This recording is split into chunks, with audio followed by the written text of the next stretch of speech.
Hello मेरे प्यारे बच्चों, कैसे हो? ठीक हो गए, मस्त हो गए और रजाई में बैठ के पढ़ाई कर रहे होगे, कुछ पर्सनल बातें कर रहे होगे, चैटिंग कर रहे होगे। लेकिन एक सलाह देते हुए कि इस समय परीक्षा का समय बहुत पास आ रहा है, थोड़ा मौज मस्ती घटाइए, कुछ दिनों के लिए उसको बाइंड अप कीजिए। जो आपका है वो आपका ही रहेगा, और विश्वास नहीं है तो यही पढ़ाई ही आपकी है, जिससे आपकी मौज मस्ती कर रहे, टाइम पास कर रहे, वो आपके साथ नहीं जाएगा।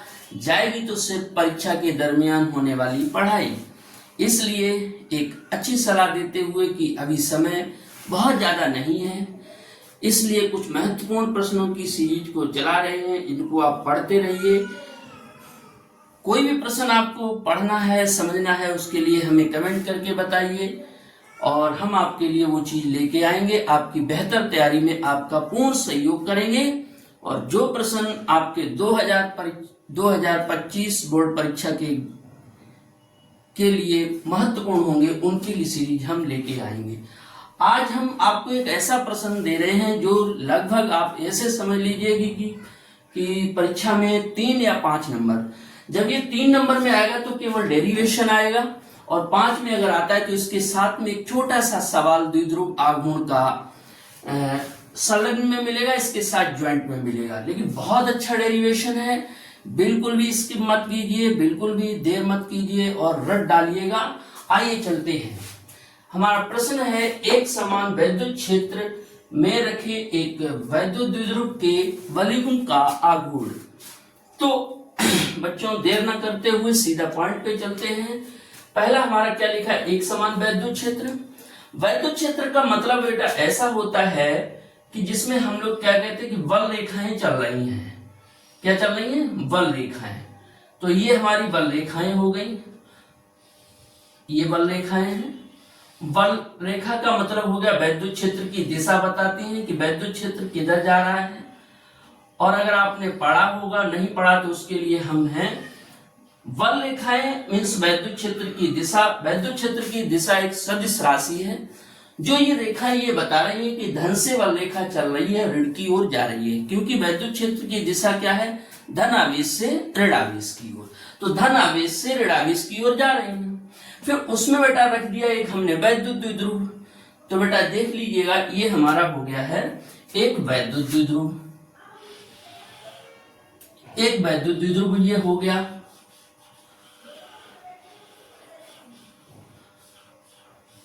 ये वैद्युत द्विध्रुव हो गया हमारा। नाम मैंने इसे दे दिया, एक का नाम, एक सिरा ए हो गया, एक सिरा बी हो गया।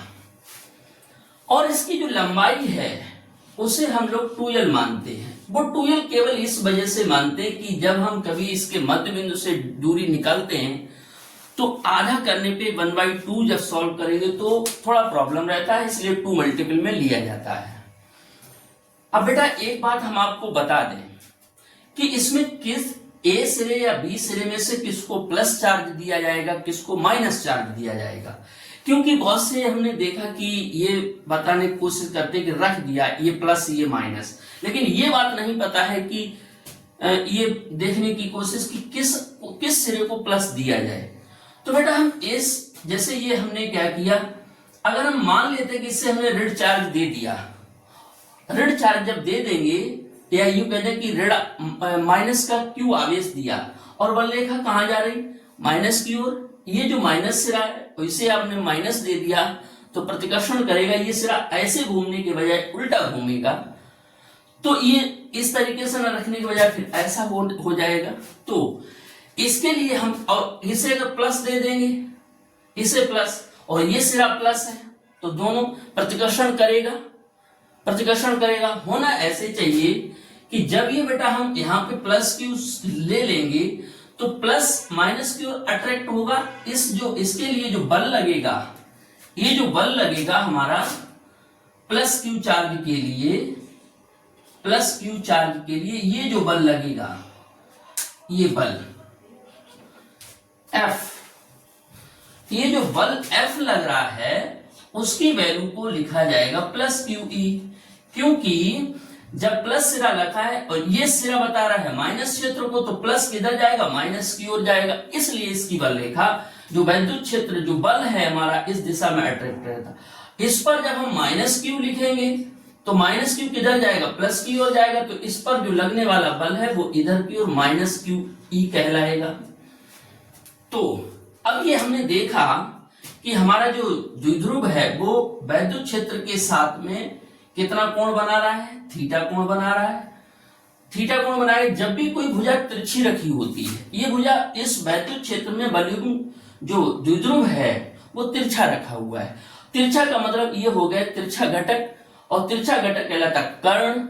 और ऐसी कंडीशन में इसके दो वैल्यूज हो जाते हैं, एक लंबवत घटक कहलाता है और एक क्षैतिज घटक कहलाता है। लंबवत घटक ये हो गया और क्षैतिज घटक ये हो गया। लंब मतलब साइन। जैसे अब बेटा इसके लिए आप ऐसे समझ लो कि मैंने ये रख दिया, मेरे पास यही है, इसको हमने द्विध्रुव मान लिया। अब बेटा द्विध्रुव जब ये घूमेगा, क्योंकि प्लस आवे, ये द्विध्रुव क्या कर रहा है, ये बलयुग्म दोनों ये प्लस क्यू और माइनस क्यू ई दोनों जो बल हैं F plus Q E minus Q E, वो ये चाहते हैं कि ये द्विध्रुव ऐसा हो जाए। ये दोनों बलयुग्म क्या कर रहे हैं, इस द्विध्रुव को क्षेत्र की दिशा में लाने का प्रयास कर रहे हैं। जब ये घूमेगा तो इस घटक पर कोई प्रभाव नहीं पड़ेगा। फर्क किस पर पड़ेगा, ये जब ऐसे घूमेगा तो ये ऊर्ध्वाधर घटक, ये वाला घटक देखो ऐसे ऐसे यू बदल रहा है, तो ये वाला घटक केवल इस पर प्रभाव पड़ रहा है। और बेटा आघूर्ण का मतलब भी होता है लगने वाला बल और बल की क्रिया रेखा की लंबवत दूरी।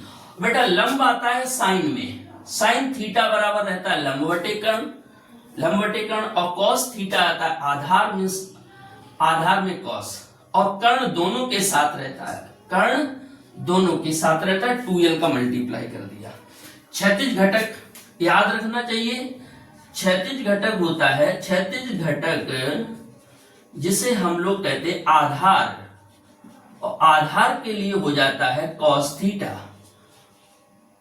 थीटा, और कर्ण वैल्यू यहाँ 2l मानेंगे तो 2l कॉस थीटा, और ऊर्ध्वाधर घटक या ऊर्ध्व घटक कहलाता है 2l साइन थीटा। अब बेटा इसकी भाषा के तौर पे ऐसे लिख लेते कि माना कि एक वैद्युत द्विध्रुव, माना कि एक वैद्युत द्विध्रुव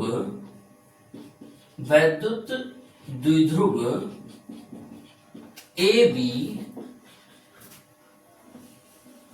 माना कि एक वैद्युत द्विध्रुव ए बी प्लस क्यू व माइनस क्यू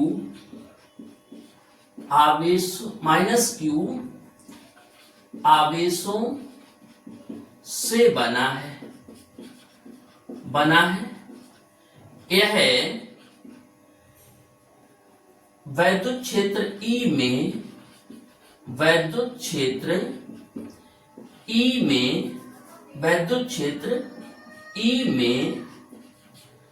क्षेत्र की दिशा से थीटा कोण बनाते हुए रखा है। ये क्षेत्र है वैद्युत क्षेत्र, तो वैद्युत क्षेत्र में ये वैद्युत द्विध्रुव रखा हुआ है थीटा कोण से,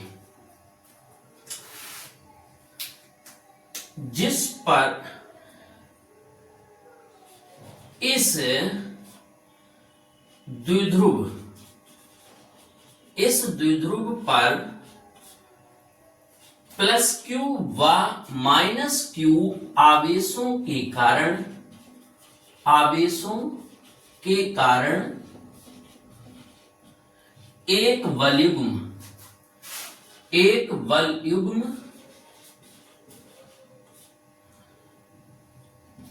प्लस क्यू ई व माइनस क्यू ई कार्य कर रहा है।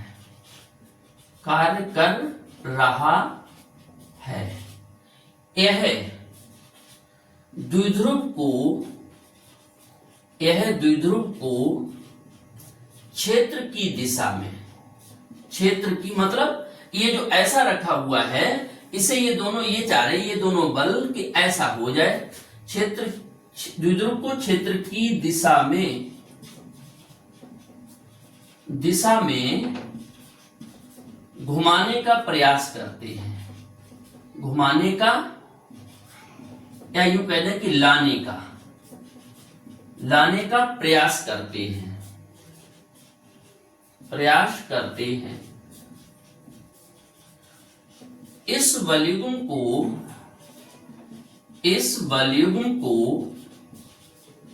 प्रत्यानयन बलयुग्म कहते हैं, प्रत्यानयन बलयुग्म कहते हैं।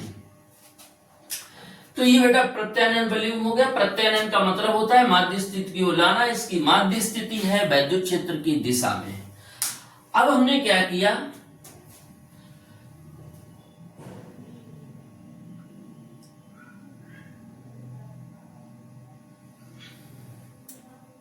द्विध्रुव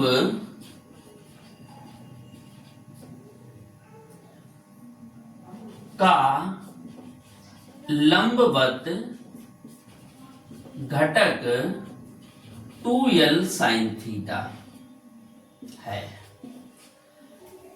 तो क्या कह देंगे, अतः वैद्युत द्विध्रुव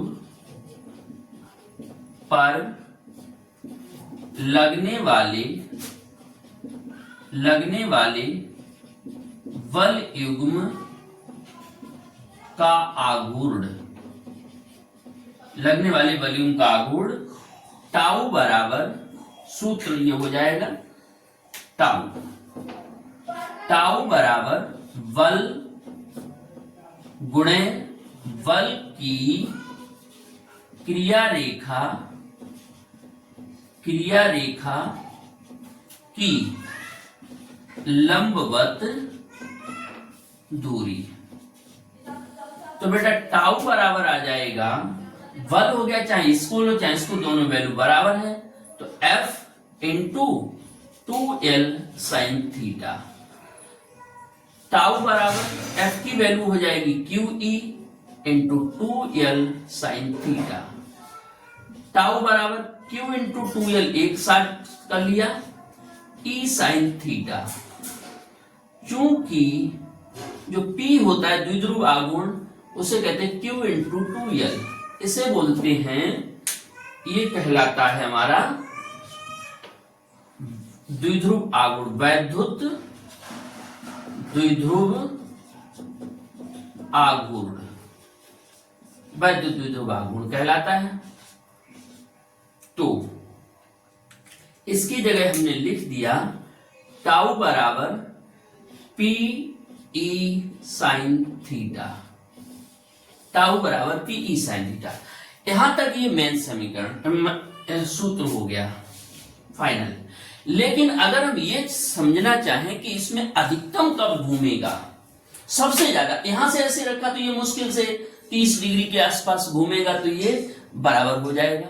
अधिकतम आघूर्ण का मतलब घूमना, अधिकतम कब, ऐसे लंबवत, ऐसे बिल्कुल यहां से यहां तक आने में 90 डिग्री घूम जाए, ऐसे रखा है तो 30 डिग्री, तो क्या कह देंगे, ये जो इसका अधिकतम वैल्यू है वो थीटा पर निर्भर करता है। Theta is equal to 90 degree होगा, साइन 90 का मान 1 होता है, तो टाउ मैक्सिमम बराबर पीई।